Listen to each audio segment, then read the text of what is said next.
Aqui é o professor Romanos. Hoje nós vamos fazer uma viagem pelas páginas do capítulo 2 do nosso livro de história. Aqui o nosso livro, o livro de história do 8º ano.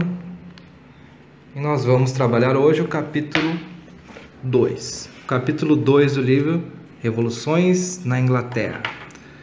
Esse capítulo aqui fala sobre, basicamente, como que a Inglaterra deixou de ser uma monarquia absolutista e passou a ser uma monarquia parlamentar. O capítulo abre com uma foto do casamento do príncipe Harry, que aconteceu em 2018, porque a Inglaterra tem como um dos seus grandes símbolos a monarquia, até hoje, é um dos grandes símbolos da Inglaterra. Na sequência aqui a gente pode ver que tem um mapa localizando geograficamente a Inglaterra e o Reino Unido, do qual ela faz parte. Temos aqui também, na página seguinte, uma pintura, a imagem de uma pintura da Rainha Elizabeth. Vocês podem notar, né, que ela é retratada em grandes proporções, e isso tem a ver com o poder que ela tinha. Ela era uma rainha absolutista. Lá no fundo a gente pode ver que tem algumas embarcações, né, lá no fundo do quadro. Isso tem a ver com o fato de que a Rainha Elizabeth I incentivou a pirataria. Ela tinha uma aliança com os corsários que saqueavam navios de outras nações, e isso acabou fortalecendo bastante o comércio britânico. Outra característica aqui do reinado da Elizabeth I está aqui no canto da página, e é o cercamento. Tá? O cercamento diz o seguinte no livro: consistia em cercar as terras de uso comum, de onde os camponeses retiravam sua subsistência, para transformá-las em pastos para a criação de ovelhas produtoras de lã ou em áreas de produção de gêneros comerciais. Então, durante o reinado da Elizabeth, outra característica, além da pirataria, foi o cercamento. E aqui você tem uma imagem na página seguinte que mostra a migração de famílias do campo para a cidade, em decorrência do cercamento dos campos. Bom, após a morte de Elizabeth, que não deixou herdeiros, veio então a dinastia Stuart. A dinastia da Elizabeth era a dinastia Tudor, e após a sua morte, como ela não deixou herdeiros, veio a dinastia Stuart. O rei Jaime I assumiu o trono, que era primo da Elizabeth I, e a partir daí começa vários conflitos entre o rei e o parlamento.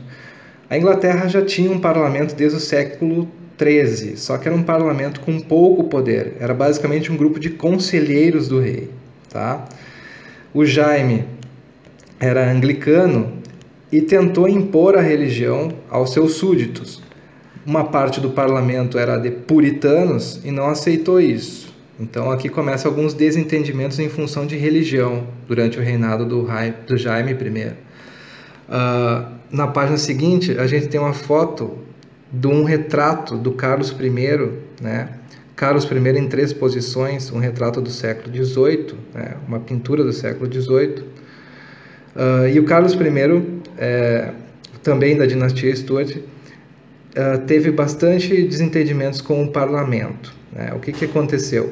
O Carlos I resolveu aumentar os impostos, e isso gerou bastante descontentamento entre os deputados. Né? E isso vai levar a uma guerra civil. Tá? E no quadro aqui vocês podem ver quem que apoiava quem. O rei apoiado pela alta nobreza, pela burguesia monopolista, que eram aqueles comerciantes que tinham a proteção do rei em seus negócios, que tinham monopólio sobre alguns ramos comerciais. E em termos de religião, os anglicanos e os católicos apoiando o rei.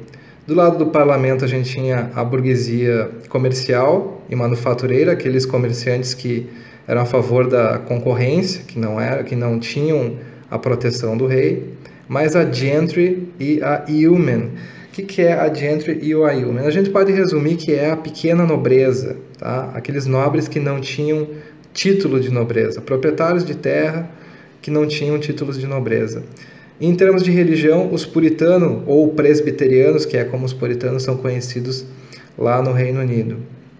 Aqui então uma guerra civil, né? Uma guerra interna bastante sangrenta, E o resultado dessa guerra foi a vitória do exército do parlamento. E daí a gente vira a página, e nós podemos ver que na página seguinte tem uma imagem de uma estátua do Oliver Cromwell, tá?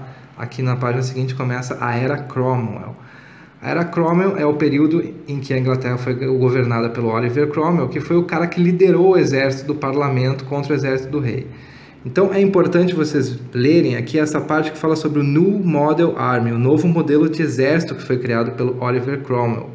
Nesse novo modelo ele tirou alguns privilégios da nobreza, tá?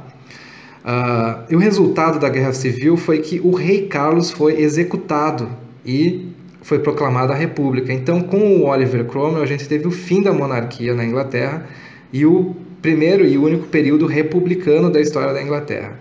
O Oliver Cromwell, quando ele assume, né, ele assume contra o poder do rei, mas ele, ao longo do seu governo, ele acabou meio que virando uma espécie de ditador, né? E durante o seu governo, a Inglaterra se destacou no comércio naval. Ele criou os atos de navegação, né, que foi uma medida protecionista que protegeu os negócios dos comerciantes navais ingleses, e isso acabou tornando a Inglaterra uma grande potência. Nesse período teve uma guerra contra a Holanda, né, em que a Inglaterra venceu essa guerra contra a Holanda em função, era uma guerra pelo comércio marítimo no Mar do Norte principalmente. E aqui vocês têm uma imagem que é do rio Tâmisa, que é um rio que corta boa parte do sul da Inglaterra e deságua no Mar do Norte.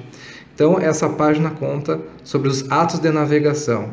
Então, é importante vocês lerem isso. Da Era Cromwell, então, o New Model Army e os atos de navegação. É importante vocês fixarem bem o que se tratou, essas duas coisas que caracterizaram a Era Cromwell. Virando a página, vocês têm um retrato do John Lilburne, que é líder dos niveladores. O que significa isso? Após a morte do Oliver Cromwell, quem assumiu o governo foi o Ricardo Cromwell, que era filho do Oliver. E o Ricardo Cromwell começou a sofrer a oposição de alguns grupos radicais ligados ao povão, aos mais pobres, os niveladores e os cavadores, dois grupos que queriam mudanças radicais. Por exemplo, o confisco dos bens dos ricos e a distribuição desses bens entre os pobres, né? E o parlamento, temendo a radicalização desses grupos, e o parlamento também não gostando muito da figura do Ricardo Cromwell, resolve afastar o Ricardo Cromwell do poder. O Ricardo Cromwell, então, sai do poder e o parlamento resolve restaurar a monarquia, trazer de volta a dinastia Stuart. E o rei, então, passa a ser o Carlos II, que era filho do Carlos I, que havia sido decapitado. Que loucura esse capítulo aqui, né? Ele é meio confuso, porque tu tem a retirada da monarquia, depois o retorno da monarquia. E aqui a gente chega na parte mais importante, que é a Revolução Gloriosa de 1688.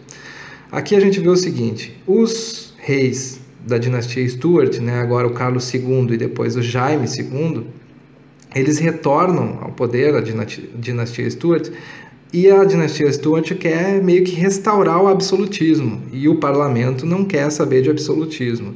E acaba rolando uma espécie de acordo, por isso a Revolução Gloriosa, porque foi uma mudança sem derramamento de sangue, né, por isso o nome Gloriosa, um acordo em que o parlamento tira o Jaime II do poder e chama o Guilherme de Orange para ser o rei da Inglaterra.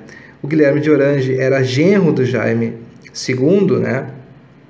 E o Guilherme de Orange assume o trono, só que antes dele assumir o trono, ele tem que fazer um juramento à Declaração de Direitos, a famosa Bill of Rights. E é esse ritual que vai marcar a substituição da monarquia absolutista pela monarquia parlamentar. O que significou esse ritual que está aqui retratado nessa imagem na página 33 do livro? Ali você tem o Guilherme de Orange e a Maria I, que era filha do Jaime II, eles sendo coroados. E um deputado aqui no canto direito da obra, lendo a Bill of Rights para os reis, e os reis tendo que jurar obediência à Bill of Rights, a Declaração de Direitos. Essa Declaração de Direitos, é interessante notar, nesse quadro, mostra o seguinte: pela Declaração de Direitos, a monarquia precisava da aprovação da maioria dos parlamentares para tomar decisões mais importantes, como convocar o exército, criar impostos e suspender leis. Caberia também ao parlamento fiscalizar os atos do rei. Por isso, a Inglaterra tornou-se, como dizer, o rei reina, mas quem governa é o parlamento. Então, quem passa a ter o poder mesmo de criar leis e aprovar leis é o parlamento, tá? E daí vocês vejam que nesse processo de mudança tem a influência do John Locke, que é aquele filósofo que a gente estudou lá no capítulo 1, tá? Então é importante ler esse box que tem aqui para saber mais. E, para finalizar o capítulo, o significado da Revolução Gloriosa. Aqui, então, é o resumão de todas essas transformações que ocorreram na Inglaterra, né? Então, tem que ler essa parte, e o capítulo aqui encerra com essa bela imagem do parlamento inglês, tá? Essa imagem do parlamento inglês e do Big Bang. Então é isso, pessoal. Façam a leitura do livro. Esse aqui foi um roteiro e bons estudos.